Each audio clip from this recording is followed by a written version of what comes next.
Hello, Abigail here with the astrology and tarot energy reading for the new moon in Gemini. This new moon is on the 26th of May, and it is a really intense and magical moment. New moons in Gemini are kind of the little wild card of the zodiac when it comes to moons. It's not, the moon is kind of like neither here nor there. It's not exalted, it's not detriment, it's not, domicile. It is kind of almost neutral in a sense. Like the moon doesn't love it, doesn't hate it. So there's a lot of kind of interpretation and understanding that we can get around the moon because there's not kind of like an extreme of energy. But this one does have some really interesting points. So let's get into like what's happening. So this is at 11:02 p.m. EST, and the moon is going to be at 6 degrees of Gemini. And it is interesting because we've got some really impactful planetary moments. So important to note, Pluto is at 3 degrees of Aquarius. So we have a pretty close degree trine to this new moon. And as we know, the new moon is the sun and the moon conjunct. So they're in the same sign at the same degree. And this means that both sun and the moon are trine to this Pluto. They will have both had a trine to the Pluto moment moving into this event. So there's this really rich depth. And like I said in another video, I think it was a video for the energy for Taurus season, not Taurus season, Gemini season, is the fact that, this is kind of going to be affecting all Gemini seasons every time we hit that. And when we're in a trine to me is kind of neutral. I think it can be good, it cannot be good. Trines can be complacent, they can also be deeply enriching. But the idea of a trine is a free flowing aspect. So basically, whatever planet you are trying to, as whatever, celestial body, there's a free path. There's like a clear path of communication. There's no blocks. It comes and goes as it chooses. And if you are trying a really intense planet like Pluto, you have access to a lot of deep, dark, magical, esoteric, ancient energy. So it's a lot. And it's not good or bad, but it is a lot. And so you have to like understand the container that you're going to be sticking a lot in. And Gemini containers are a little smaller and there's like a lot of different little ones. And so it's almost like you're sticking these little tiny cups to kind of hold all of this energy, and it feels chaotic and intense. However, we do have some lovely support because Mercury is at 2 degrees of Gemini, and it's right there. It's, right there with this moment of change. And all of these deep themes get to be supported by a domicile Mercury. So those kind of the container gets bigger and gets stronger because of that kind of backing up from its placement in the zodiac right now. So I think there's going to be a lot of understanding around what's going on, whereas sometimes with a Pluto trine, you're like, there's just so much. What am I seeing here? But yeah, just know that you're going to get a lot of visibility into secrets, people's intentions, your own desires, the consequences of past actions, lessons that you want to learn and shift and change. And another fun part about this is Neptune and Saturn are very close right now. 0 degrees of Saturn, it's just moved into Aries, and 1 degree for Neptune. So we also have a lovely sextile. Now, I tend to use like a 5-degree orb with moons, but because, words, because Saturn is so close to Neptune, it's all being pulled into the energy. So we have the support of Saturn, and we have the input and the language of Neptune and Aries to add to this really complex, beautiful moment in astrology. It feels like there's a lot of understanding. It feels like there's a lot of input from these major outer planets. And another important point to note is that very soon Uranus is in Gemini, and all of these events prepare for the events to follow. So this is also a precursor to Uranus's ingress into Gemini, which is a really big deal happening in Cancer season. So breathe in. This moon is a lot. Breathe out, but we have the capacity and the container and the support for it. And we are going to, I think, find a lot of tools and information, especially as we move away from the intensity of the moment. As Mercury moves into its cazimi on the 29th, just a few days later, I think we're going to get a lot of insight to the information that we gathered. Because there is this concept in medieval astrology, combust and under the sun's rays. Combust is like 8 point something degrees, where there is a lack of visibility because Mercury is not close enough to the sun, but it's still kind of in its influence. Even if we take that into consideration, I think that Cazimi is going to clear up any lack of visibility we have. We just have to wait a few days. So just know that partially because of how intense this energy is going to be, partially because of the Mercury Cazimi. As we move through the week this happens, um, we're going to get more and more insight, more and more understanding, more and more um, capacity and flexibility around these topics. So if you feel in the moment that it's all a bit too much and that you don't understand what's happening, it's okay. Sit with that energy and then let it play out for you. Now, if you have a lot of stuff kind of in the heart of this, or you have a lot of other kind of helping planets around in your own chart, it may not feel like this. But for a lot of us, it is going to be this kind of impact. Oh my gosh, that is so much information, which Mercury does a great job holding. But based on the planets we're working with, the time it takes, the Mercury Cazimi, we're going to need to digest it and sit on it for a couple of days. So just know that this is not a one and done moment. And then we're going to be building towards that Sagittarius full moon, which is also going to be a bit intense. But we also have support from an exalted planet, Jupiter in Cancer. So it's all working out.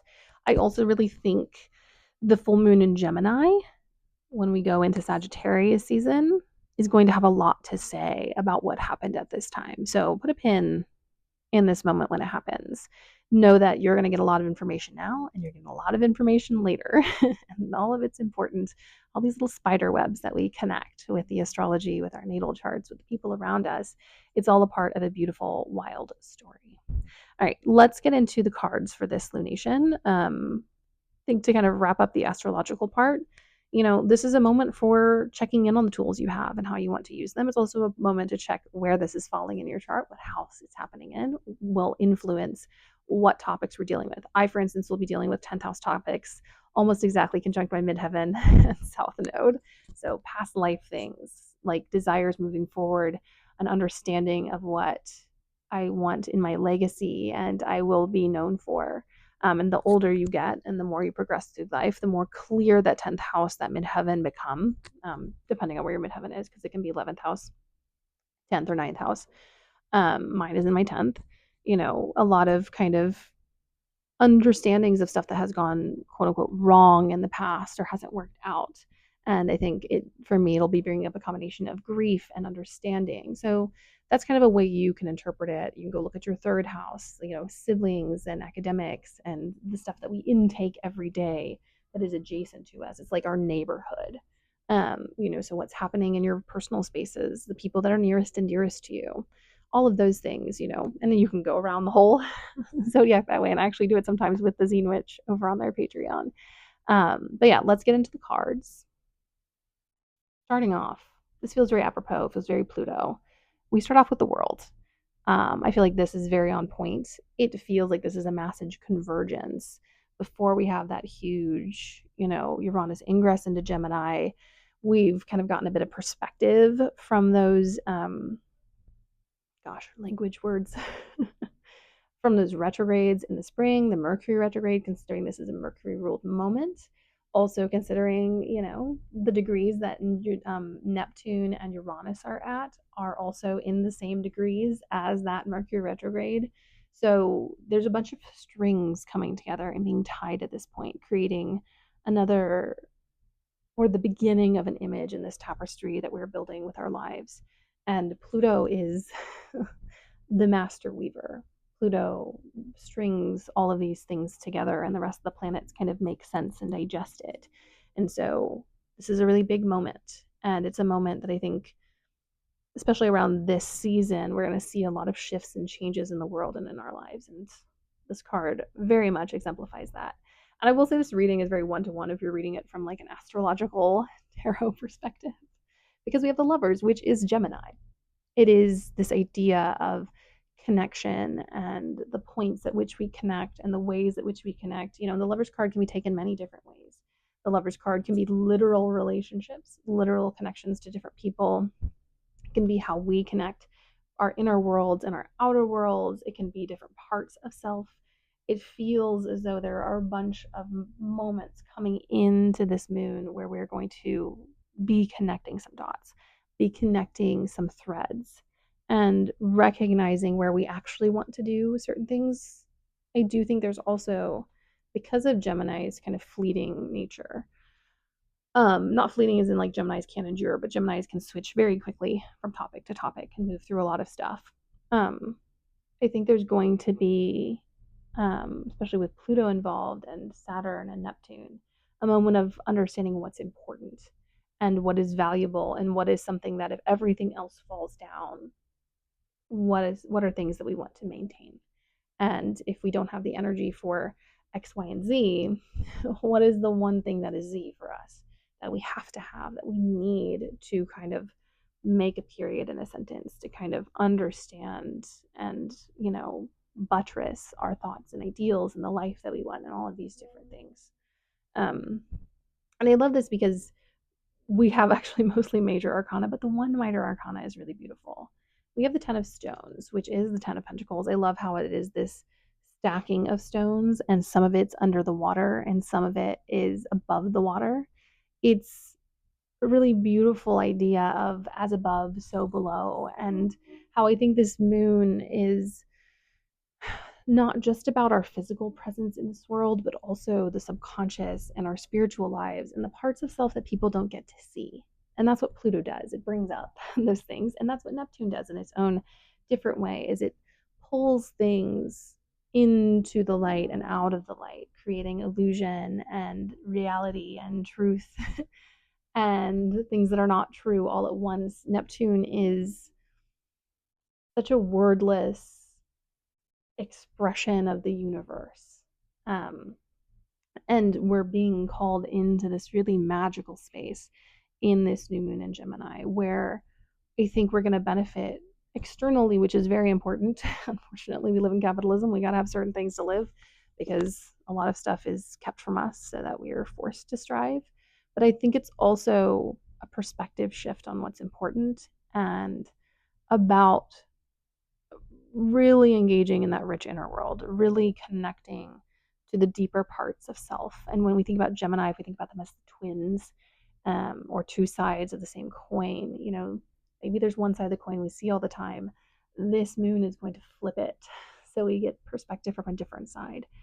And I think this moment for all of us, regardless of where this falls in our chart, is really also about accepting parts of self and accepting things that we have hidden away because they're unacceptable to society.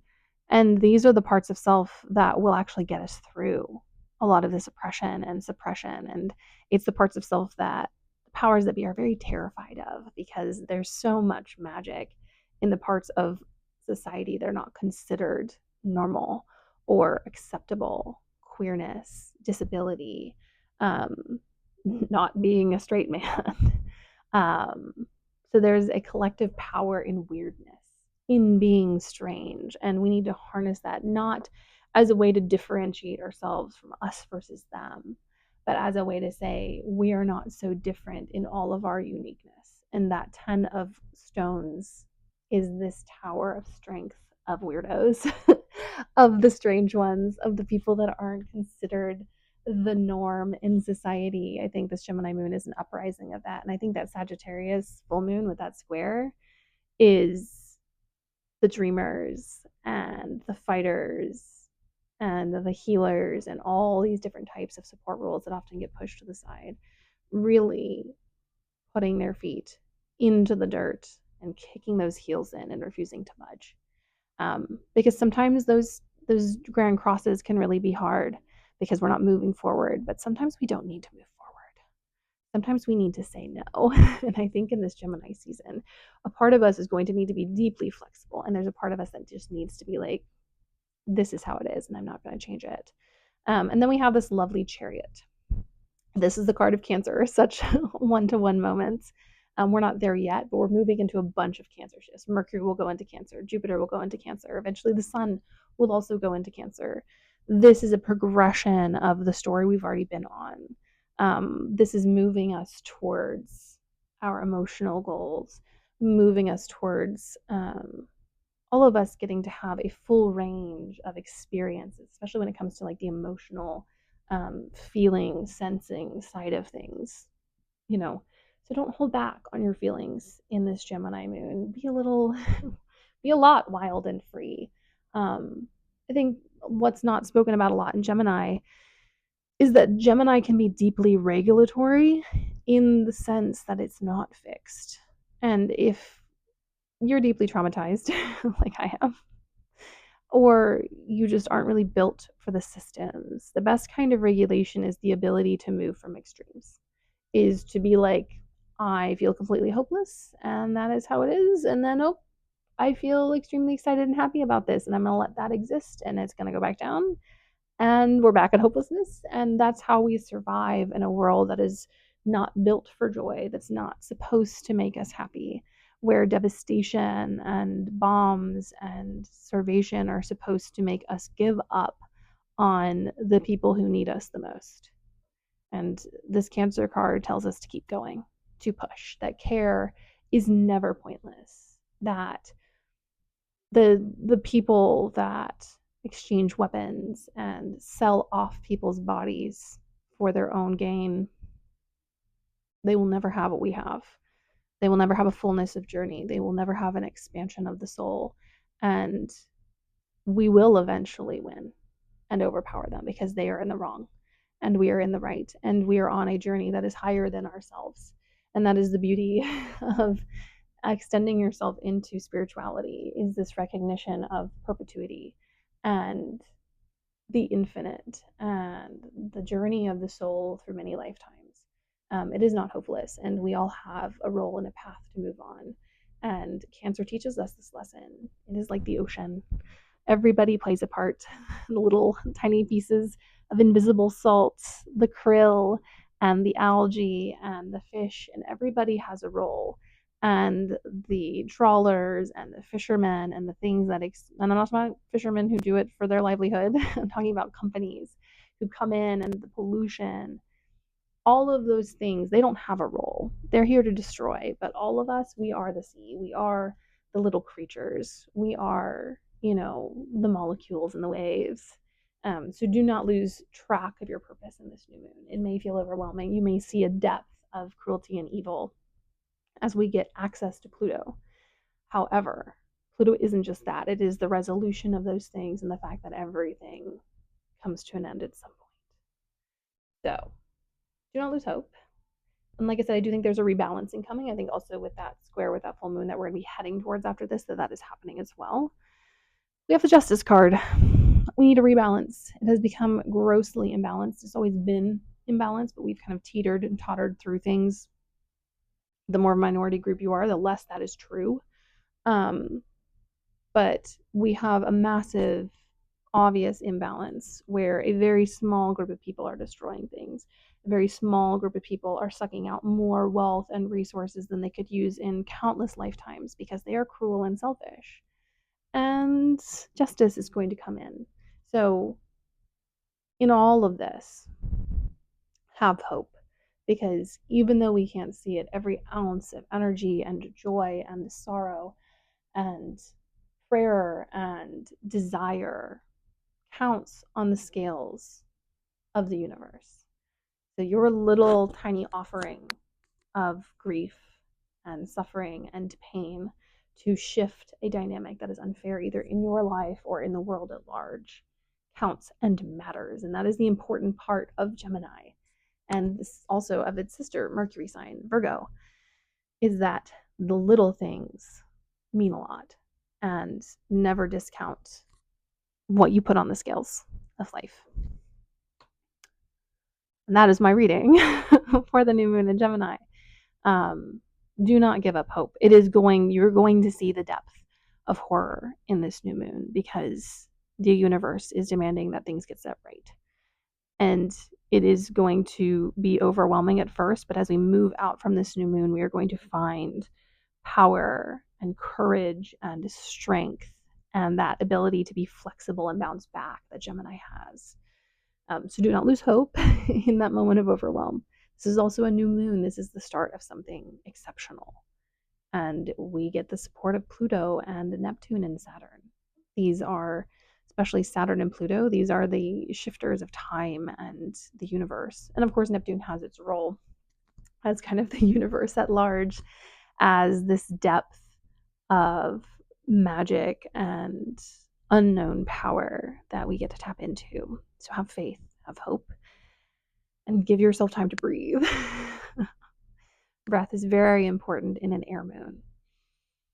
Do breathing exercises, go about your day with intentionality and also a little bit of kookiness, because that is necessary to survive. All of us need a bit of wildness and a bit of unhinged energy to make it through this life. And, you know, things are serious. But I can't remember the exact quote, but it's from the AIDS epidemic where, tear up, if I remember correctly, they fought like hell during the day and danced at night. And that's what times like these require. Fight like hell, party at night.